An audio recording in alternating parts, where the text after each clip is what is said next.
Hey everybody, welcome to episode 294 of The Virtual Couch. I'm your host, Tony Overbay. I'm a licensed marriage and family therapist, and I'm ready. I'm ready to get started. Let's dive right in today. It is story time. A couple of weeks ago, I had finished up a pretty heavy day at work, and honestly, don't get me wrong, I love everything about my job. I really do, but I guess it's what I hear from dentists from time to time that I've worked with. People don't go to the dentist because everything is going great. Even if you are just going for cleaning, there's this underlying fear of what if I have a cavity, or what if they say I'm not flossing enough, or my gums bleed, or they know that I don't floss on a regular basis. Am I supposed to swallow the water along with the cleaning stuff? And does Dr. Redford actually want me to answer him about who my favorite Marvel character is, and why is he asking me this while he's, I don't know, two knuckles deep into the left side of my mouth? But my point is, people come to therapy to talk about problems. And again, I love it, but it's kind of just what it is. But by the time that I leave my office at times, I can feel a little bit of emotional exhaustion. So on this particular time, I left and I just wanted to get home and I wanted to go on a run. And my wife was busy. A lot of times she'll either run with me or she will jump on the bike and ride alongside with me. It almost looks like a scene from Rocky. And I'm running, she's riding, and we just process the day. I want to hear all about what she's been up to, and she'll ask me questions about what's going on with me. But on this particular time, she was busy, so I'm going to go on a run. And I love to listen to audiobooks. In the height of my ultra running career, I would just get up earlier and earlier, especially when I was into a good book. I remember the book Unbreakable, which was about Louis Zamperini. And he was a World War II, I believe, veteran, shot down in the middle of the ocean. I remember being so into that book that I just wanted to get up earlier and earlier. And I remember running at the backside of the town that I live, and I was so into the book. And I look up, and I almost ran right into a skunk. It was really early in the morning, and I remember I screamed like a young child, and I jumped out into the road. And I remember thinking, I am so grateful that it was 4 a.m. because I didn't know anything. I didn't know where traffic was. I didn't know if a car was coming. And if that would have been middle of the day and heavy traffic, I would have jumped right out in the middle of a car because I was so into this book, and then I got scared by the skunk. But I digress. So I was running and I was listening to this audiobook, and it's a good audiobook and I love it, but not this night. I just couldn't focus. I couldn't just stay with the story. So I switched to music, and then that just felt like so much noise. So I turned off my music, my audiobooks, and I just ran to my breathing and my footsteps. And it's funny when I say this now, this isn't the point where I say something about mindfulness and running to my breath. And no, I was just in my head. I was running angry. I was disappointed that I couldn't even listen to music or a book. And I finished my run. And it turns out, as I look down on my data, my watch, my app, that it was the fastest run I've done in a couple of years since a meniscus tear that I suffered and have been struggling through for a little while. So I walk into the house, and my wife asked me, how was my run? And I tell her it was great. And I noticed I was so aware of the fact that I wanted to tell her it was my fastest and that I couldn't listen to anything. But I also caught myself thinking a lot about the need for external validation versus validating oneself. And I hope you hang with me through this episode, because we're going to talk about a lot of things that have to do with validation, because I can imagine some might hear this and say, well, of course you want to tell her it was your fastest run and that was all the things going on in your head. But hear me out. So at what point, again, I was thinking about external validation. So did I want her to validate me and tell me how amazing I was, versus self-validation? I felt really good about this time that I had. And then at what point is the sharing of data simply a shared experience? And I am a huge fan of shared experiences. We don't do those enough. So I waited a couple of days, and then I shared all of this with her, the things I'm sharing with you. And she said, of course, that she would have loved to have heard about my time, my speed, or not wanting to listen to a book or a music, which I appreciated. I appreciated her saying that, but I shared with her that I had a little bit of an epiphany. Did I want to tell her my time, especially right then, because I wanted her to validate me? Did I want her to say, oh my gosh, my hero, there is no other soon-to-be 52-year-old man who could have possibly run that fast a mere 2 years after tearing a meniscus? Or did I really just simply want to share my experience with her? But the truth is, I am the only one who can truly know that. But I recognized that it was most likely the former. I truly probably did want her to say my hero, because I realized that there are a lot of things that she could have said that would not have left me feeling validated. And here's the key: validated in the way that I wanted to be validated, which is entirely unfair of me to put that type of expectation onto my wonderful wife, because I can't honestly say in that moment that I knew exactly what type of validation I wanted. And so if she would have said, "That time's good, right?" I would have said, "Really? Is that a question?" I could only imagine that. Or if she would have said, "How much faster is that than your previous time?" Then I think I maybe wouldn't have been as excited, because according to my Strava app, it was literally only a couple of seconds faster. I was looking for validation in the way that I wanted validation. So why on earth wouldn't I or couldn't I validate myself? I was happy with my accomplishment. I was happy with my time. I went through a period after running about 150 or so marathons and ultra marathons over 20 years that I wondered after this meniscus tear if I would ever be able to run more than a couple of miles again. Honestly, I tore it playing basketball. I didn't talk about it. I put on a ton of weight. I don't know if I've ever talked about it. I recorded a few episodes, what I felt like immediately after going to a doctor at one point. I had put on a fair amount of weight. We're talking like 20, 25 pounds. And I was sitting there after an MRI, and he's telling me, "Your meniscus is shot, and it looks like shredded chicken," or something. I still remember that. My wife was in the room, and I was the guy saying, I felt like Uncle Rico in Napoleon Dynamite saying, "When I was in high school, I could throw a football over that mountain over there." I was saying, "Oh man, I've run over a dozen races of over 100 miles and well over 100 marathons." And I felt like he was just looking at me thinking, "Cool story, bro. You're 25 pounds overweight. You got a torn meniscus. That isn't doing much for you right now, is it?" So there were so many things that I feel like I was seeking validation that I wasn't even aware of at that time. I'm going back to this experience just a few days ago. And so I never thought that I might even be back in the position where I was throwing down a decent time at 5 miles. So I was excited.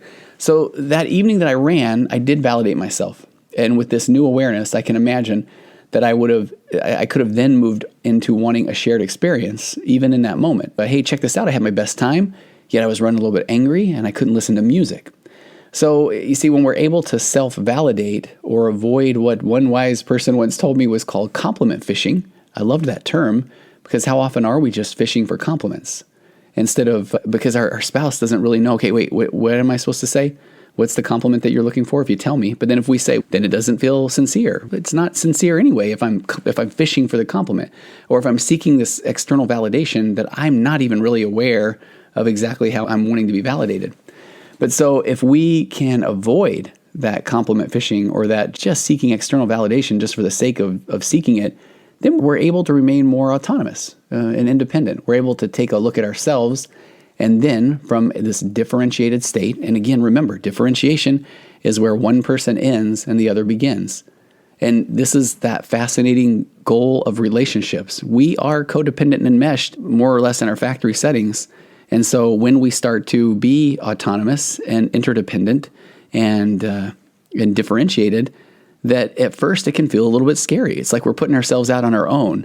And if we're coming from this enmeshment in a relationship, whether it's to our spouse or our kids or our church leaders or our employee or boss, that it's going to all of a sudden feel like we're standing up for ourselves. And that's almost what we fear. We almost fear that we are kind of being a jerk. Like, no, this is how I feel now. Instead of just saying, hey, check it out. This is what I'm thinking. This is what I'm feeling. This is what I'm noticing. Because when we get to this differentiated state, then we can share with our spouse with fascination or curiosity the contents of our mind. So at that point, there isn't anything that they could say that would be, and I'm going to air quote, wrong, because how on earth would they or should they know what I'm expecting them to say? Instead of viewing things of you said the wrong thing, it's you said a thing, now let's check it out. Where's that come from? Tell me more about that. And I realize it really does lead perfectly into my 4 pillars of a connected conversation. If she were to say, is that time good? And I am coming from this differentiated place, then I get to slide right into my pillar 1, assuming good intentions. She wasn't trying to hurt me with what she said.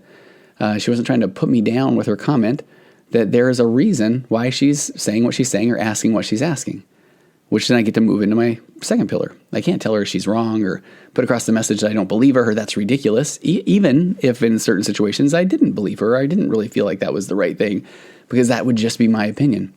So even if she and I have had many, many conversations around time, running times, and how important I feel that certain mile times are, even if we had a poster on the wall that said, when Tony runs this fast in the future, then we will all celebrate because we know that that is a great time, telling her that, really, you don't know that that's a good time? That's ridiculous. You absolutely know what a good time is not going to drive a connected conversation. If anything, now we get to get out in the weeds and we're arguing about things that have no bearing on the relationship. And then pillar 3 is questions for me to say, oh, hey, tell me what you think when you're thinking of a good running time. Because now I want to understand her. I want to hear her. The goal of my 4 pillars of a connected conversation is to be heard. To be heard is to be healed. So if she were to say something like, I know we talked about it, but I wasn't sure if you were saying this was a great time for you post-meniscus or from before you were hurt, so I was just asking. And then pillar 4 is staying present. Don't go into victim mode. What if I would have said, oh, okay, I got you. I guess the conversations that we've had around running times before did not stick, so therefore that means that I don't mean very much to you and I shouldn't have even shared this with you. Because when we go into that victim mentality, when we retreat back into our bunker, we're asking our spouse to come rescue us then. And I wasn't even planning on talking about the 4 pillars, so I'll just leave that there. But from my Waking Up to Narcissism podcast last week, which again, if you haven't checked that out, please do and subscribe and rate and all that stuff. The feedback is just, it's phenomenal. I sound a little bit in my ego there, but I've been humbled by the feedback to that podcast and the support there. But from the episode last week, there was a really fascinating quote by Dr. Eleanor Greenberg, and she was talking about traits of narcissistic personality disorder. So please understand right this second that as I am about to quote what she wrote, that I am not saying that listening to this right now is the narcissist. But if you listen to any of the Waking Up to Narcissism podcasts, or if you've heard me talk about abandonment and attachment on many of my previous Virtual Couch episodes, just know that every little kid could be viewed as an egocentric, tiny narcissist in training because of their narcissistic traits. Because as a little kid, the world truly does revolve around you because you're coming from this place that abandonment truly does equal death. You must get your needs met. The world does revolve around you. So if people are not meeting your needs, then therefore it could lead to abandonment, and abandonment is death. So you must get those needs met. So you must seek that external validation to know that I'm okay, because if I'm not okay, these people might leave. And if they leave, I die.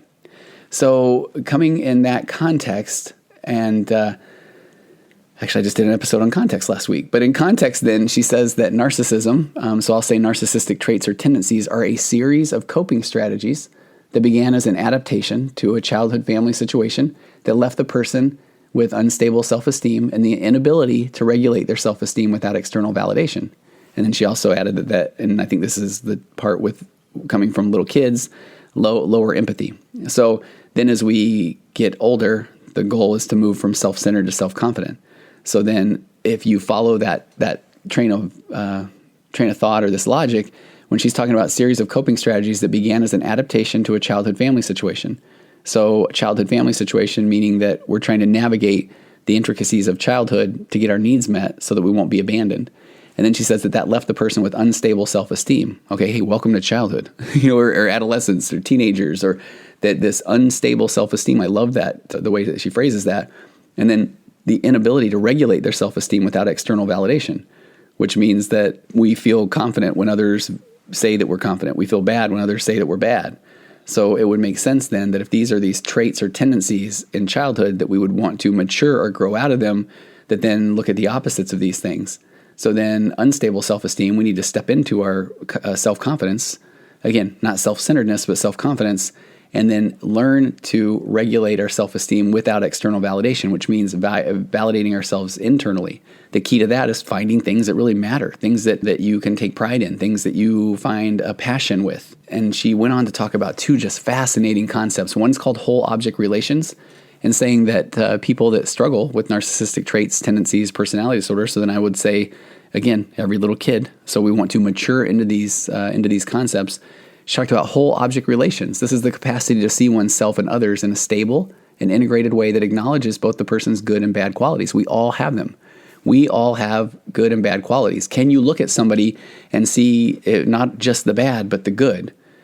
But then here was the even bigger one. She talked about object constancy. And I really recommend you go listen to this episode on the Waking Up to Narcissism podcast. I think I titled it something to do with Dr. Jekyll and Mr. Hyde.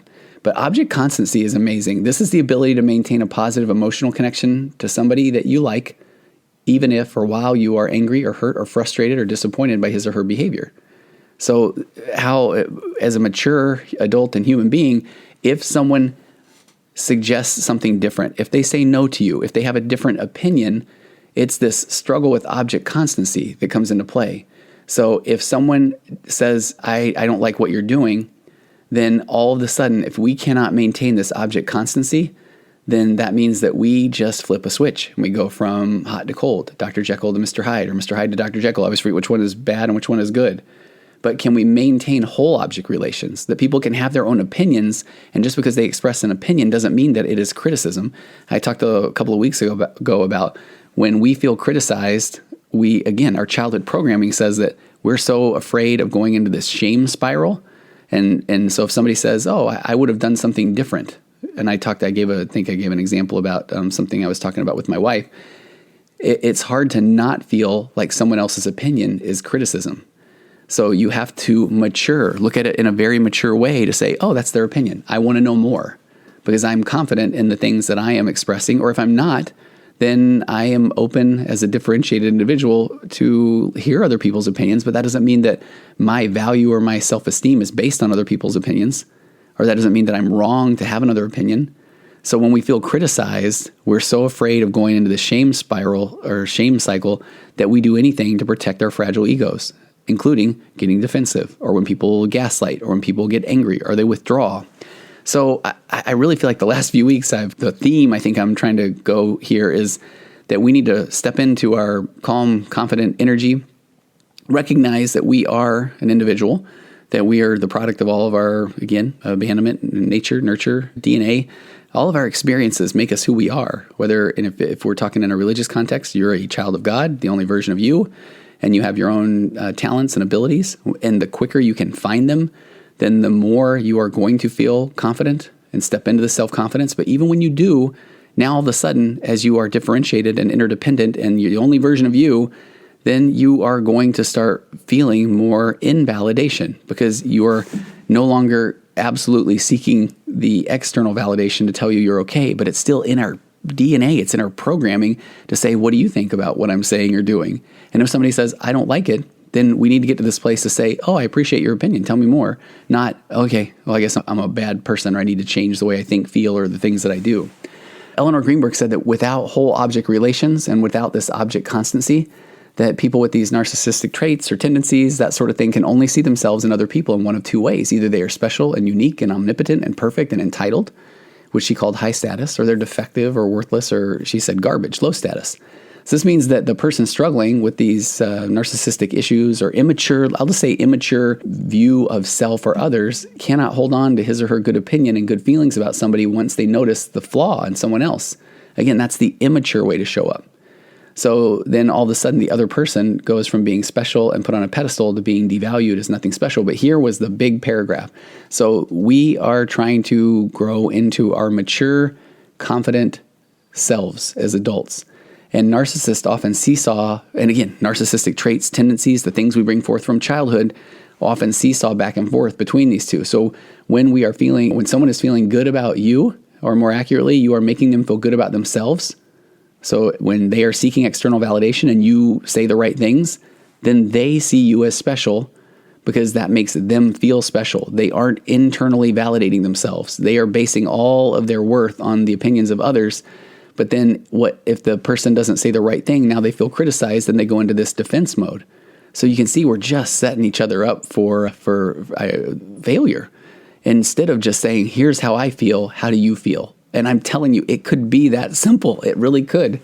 So back to this object constancy, she says that when they are feeling good about you, or more accurately, you're making them feel good about themselves, they see you as special. Then you do something they don't like, such as say no to one of their requests, and suddenly you are now all bad or you are worthless. And then later on, you might do something that makes them feel good about themselves again, and they're back to seeing you as special. So my point in mentioning that is that this drive for external validation is the immature way to view oneself or others. That as we can learn to be happy with our own times, back to this running example, and then share an experience and know that the person you're sharing the experience with can absolutely have a different opinion. Because if we are wanting them to tell us the things that we want to hear, and we aren't even 100% sure what we want to hear, we're asking that person to validate a version of ourselves that we're not even sure of.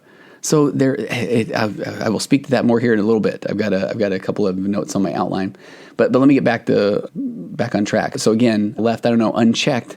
When we are seeking external validation, we want somebody else to help us feel good about ourselves, and that is not a good way to show up in a relationship. Back to my running example, I want my wife then to validate me, and not only that, I want her to validate a version of me that I'm not even entirely certain of myself. So it's a safe bet that she is at a significant disadvantage of getting that right. Because if she's trying to read the room, read me, and say the right thing to validate me, I hope you can see then that is far too many variables. But if I am validating myself, if I feel good about the time that I just clocked on the road, then I don't need her to validate me. So if I share an experience with her, then what I really want to do is share the experience. And whatever she says is what she says. So then I can approach what she says with curiosity.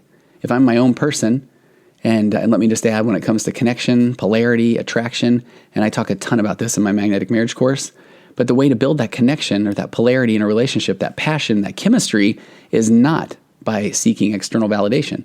It's by showing up with this calm, confident energy, and then and curiosity, and genuinely wanting to know your partner, genuinely wanting to know their opinion, not who you think they are or who you think they should be, but get to know who they are. Because if they have a different opinion than you, even on your running time, then do not shut down.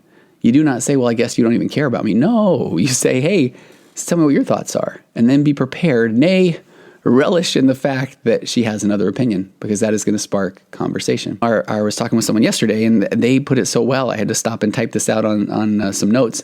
He said, our mind doesn't realize that when we exit adolescence, that we exit this parental worldview that we have our parents there, that they have always swooped in and validated, again, whether it's good or bad, but they have given us this attention, aka validation, that we have thought helps us understand who we are, how we show up, or where we fit into the world. He was saying you pick up language and behaviors from your mom or dad, so at some point, it truly is time to fly from the nest. You have your opinions, other people have theirs. And I'm telling you, if we were all secure in our knowledge that we are literally all different, then we could celebrate it. If we can embrace that somebody is different than us, then it doesn't mean that something is wrong with us. It means that we are all human, that we're just a bunch of people going around doing people things. And my goodness, this would be an exciting world. It would be more of this world full of depth and color and flavor if we all could just step into ourselves and learn what makes us tick. And we could share that experience with somebody, and they could say, tell me more, and what do you think about that? And now we're having this dyadic collaborative process. We're processing emotion in concert with another human being. I was doing a little bit of research on this external validation, and I have to be so honest that I'm gonna quote someone, and I lost the source of who was saying this. So just know that some of the things that I'm going to talk about for the next probably 5 minutes or so as we wrap things up are from. Just going to leave it there. I will try to find this and put it in the show notes. But the author was saying, what does an unhealthy reliance on external validation look like? And they said, not being able to confront people or disagree, changing your thoughts and beliefs because someone else either approves or disapproves, and ascribing your self-worth to the approval of others are all examples of a reliance on external validation. And this is from Dr. Rita Stein, professor of psychology at Rockhurst University, if our life plans or even just short-term goals are guided by external criteria without a true understanding of what it is that we actually want or what fulfills and satisfies us, then we end up at a minimum disconcerted and unhappy, and at a worse with a midlife crisis and severely depressed. And so this is where I found this article. I talk about abandonment attachment. I think that they did a really nice job of just summing it up much more condensed than I do. But they just said, where does this come from? When you're a small child whose whole existence and well-being depends on others, then rejection actually equals existential death. And since we are constantly hurt and validated and rejected in many overt and highly subtle ways as children, then a lot of us grow up into wounded and selfless adults whose self-perception is skewed or blurry. So if we never explore or even recognize this phenomenon, this seeking external validation, or who we are as a person, then this author said, we are doomed to be dependent on other people's opinions and judgments and perceptions of us, which can make us so vulnerable to being manipulated and potentially being manipulative ourselves, because we're manipulating others to get that external validation instead of learning to validate ourselves. So the author said, for many, it means that they are defined by others. For example, if others think you're great, you must be great. If someone thinks you're bad, then you must be bad. And this goes back into that whole object relations that I was talking about earlier. We are all both good and bad. We are all just a product of the things that we have been through in our lives. And I would even check that and say, we are all just having experiences. I won't even put it into the good, bad category, because those are all based in context of how someone was raised, someone's family situation, their nature, their nurture.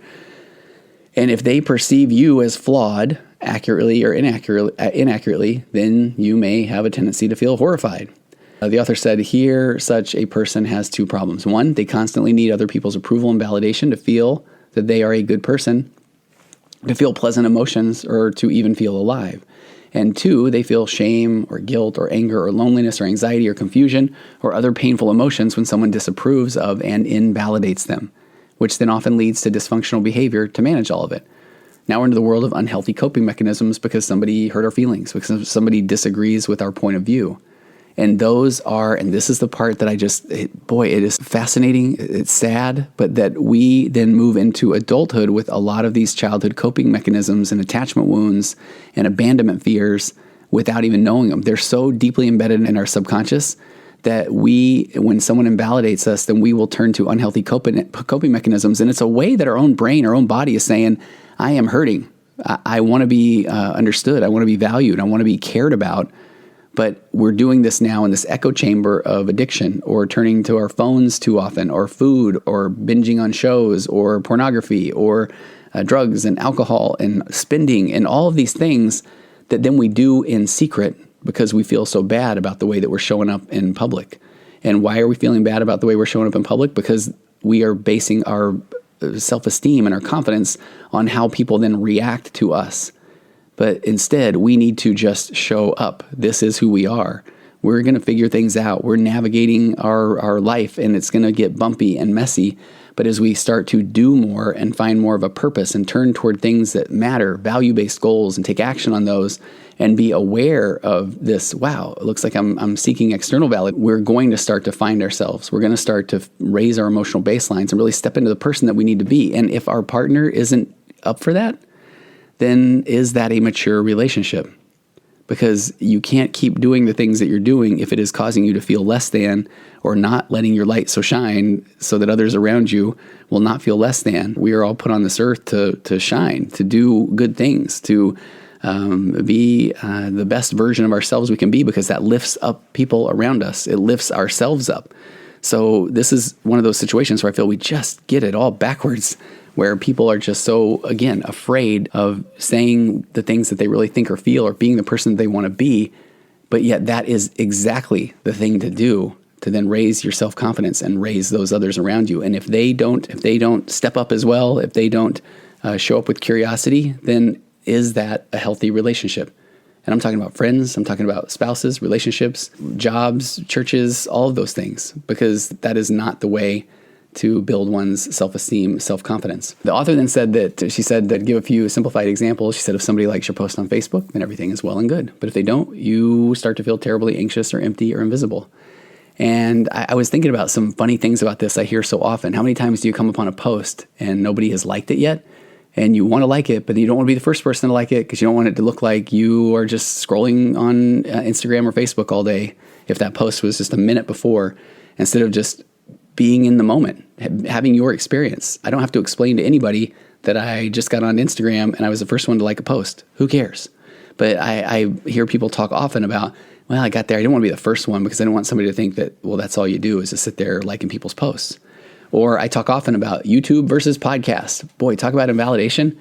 I will release this podcast today and it will get tens of thousands of downloads and I will feel very valuable. I did not do video on this one today, but if I release the audio on YouTube, and I have people that say that's the only way that they listen to podcasts.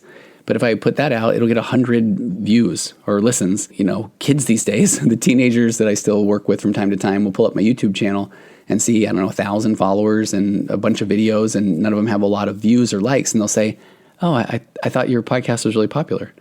And then I find myself wanting to defend my fragile ego and say, let me show you the download numbers on the podcast app. It's millions there. Or now do you think I'm impressive? So in reality, I enjoy putting out podcasts. People listen to them. And even if they didn't, I enjoy putting out podcasts. So even when we're trying to be aware and differentiated and not seek external validation, our brain still goes there. So another example of this, seeking external validation, then if somebody agrees with you, then you must be right and you feel confidence and joy. But if they don't, you feel threatened and lonely and upset and self-doubtful and socially anxious and so on. So then you may spend your entire life, and many do, chasing after acceptance and validation and feeling terrified of rejection. This author went on to say, and we're gonna wrap things up here, as a coping mechanism, some individuals become people pleasers who are afraid to be their true selves or take care of themselves. A lot of them don't even know who they really are or what they actually feel or what they truly think or what they like. And the author says their mental boundaries are closely enmeshed with others because they were raised to take care of others and neglect themselves. I heard a quote once that said, if you have always put others first, then you're showing them that you see yourself as second. And others then have developed these different tendencies that tend to fall on the other side of the spectrum, where then they will disregard others or their boundaries or their humanity and only care about themselves. And that's what people start to talk more about when they're using the terms narcissism or antisocial behavior. So whether it's people-pleasing or narcissistic or antisocial behavior or something, the underlying or often ignored question really is why? Why would somebody want to put another person down? Why do other people feel the need to put others above themselves? People want to be nice, or people want power, or because deep down we're hurt, we're empty, we can be anxious or lonely, or we may feel ashamed or guilty. But all of these traits, all of these tendencies of whether we have to put ourselves in a position of one up or better than, or whether we feel that we have to acquiesce or just always go to what is best for others, that both of those sets of behaviors can be referred to as some type of lower self-esteem. And which is fascinating in that this other article, this isn't the one I was talking about on my Waking Up to Narcissism podcast, the author said, although narcissism is often falsely perceived as high self-esteem, when actually it's the opposite. It's incredibly low self-esteem and fragility. But that deep early fear of rejection and abandonment can haunt us forever. And that urge for validation and acceptance and the fear of rejection is it's there, it's present. It's almost like this background buzz of the refrigerator in your home. And so in so many cases, that does become the core issue or problem, is this constant fear of rejection or abandonment. And so then as you grow into a mature adult, a mature human being, that is where we recognize that fear of abandonment or rejection, but then we realize that was okay to get us through adolescence, but now we can get our needs met by ourselves. And that doesn't mean that we don't want a relationship. It means that we show up in a relationship confident. So now we edify each other. It's the 1 + 1 is 3 kind of a vibe. And then differentiation, and I've talked about it, when done correctly, is going to come with a heavy dose of invalidation. And again, here's where it gets interesting. So by default in relationships, I feel like we do put our best foot forward, and that's okay. But what do we fear? What if we say or do the wrong thing, that our partner will leave? And remember, abandonment equals death. So we continually play this game of tug of war with our emotions and behaviors, and what should I say or do? How should I act? And that is exhausting. Imagine what it would feel like to be able to just be and to just say and just do. And if the other person doesn't respond in a way that we had hoped they would, that's okay. They have their own experience as well. I spoke to somebody recently about their experience with a difficult college math class that they're taking. They're behind and they don't want to go to their professor for help because of the fear of invalidation. We were able to track back experiences in their childhood or in their high school years where a professor did say, "Oh, you should know that." And so this fear of invalidation, this person said that they were worried that the professor will say, "Well, you should already know this material." And because the professor had already lectured on the project. And I said to this person that what's so fascinating about this example is because the professor was in that moment most likely feeling invalidated as well. And he was taking this person's request for help as criticism that he was not a good teacher. And so he felt like the student was then invalidating him and that he must not have understood the principles of the lecture because the professor must have been bad. So we're all walking through these minefields of invalidation on a daily or hourly or minute-by-minute basis, continually worrying about whether or not somebody will accept our offering to this collective consciousness of society.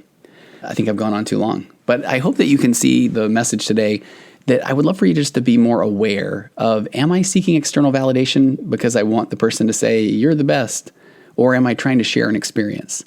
And that's where it starts, is with awareness. The trans-theoretical model of change, what a nerdy psychological theory, but it's amazing, says that we go from not knowing to knowing. And then even now that we have this awareness or knowing, that doesn't mean now that we're going to be perfect at having this awareness or putting new things into play, that it's going to now take some intentional work, because when you are not actively working on yourself, your brain's going to go back to the default patterns, the deeply dug in neuropathways, aka the path of least resistance. So when you are aware that you are seeking external validation in that moment, even, it's okay to say, hey, check this out.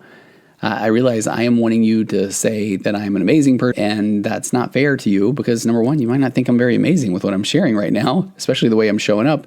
But number two, I'm not even sure exactly what version of amazing person I want you to say that I am. So instead, I need to feel confident in the things that I'm saying or doing, or I need to be able to express them in a vein of curiosity and saying, no, I'm not asking you to respond a certain way. I just want to share this experience. I would love to get your thoughts or your opinions, and tell me about your experience with whatever the topic is we're talking about. And let's look at this with curiosity. And let's do this with the goal is to be heard, not to resolve or not to check some box. It's really to be heard, to have a connected conversation so that we can grow closer together, and so that we can feel safe, that every time we do have something go through our head, we can go share that with somebody that we care about, that we feel this secure attachment to. And then we can just start doing and thinking and processing. And that's the way that we're going to start to get to more of a connection or a confident sense of self. So I will leave you there. Thank you so much for taking the time with me today. I hope you have an amazing week. I would love to get your comments, your thoughts, your feedback. Feel free to reach out to me through TonyOverbay.com. And once again, I have left the BetterHelp.com ad till the very, very end. But if you go to BetterHelp.com/virtual couch, you'll get 10% off your first month in the world of online counseling. Go do what over 2 million people have done now. You can start seeing someone virtually, text, email, virtual sessions within a couple of days, which is pretty incredible right now. There's a real difficult time or shortage in good therapists out there. But go try that virtual, BetterHelp.com/virtual couch. Have an amazing week, and I will see you next time on the virtual couch. Compressed emotions flying past our heads and out the other end. The pressures of the daily grind, it's wonderful. Elastic waste and rubber.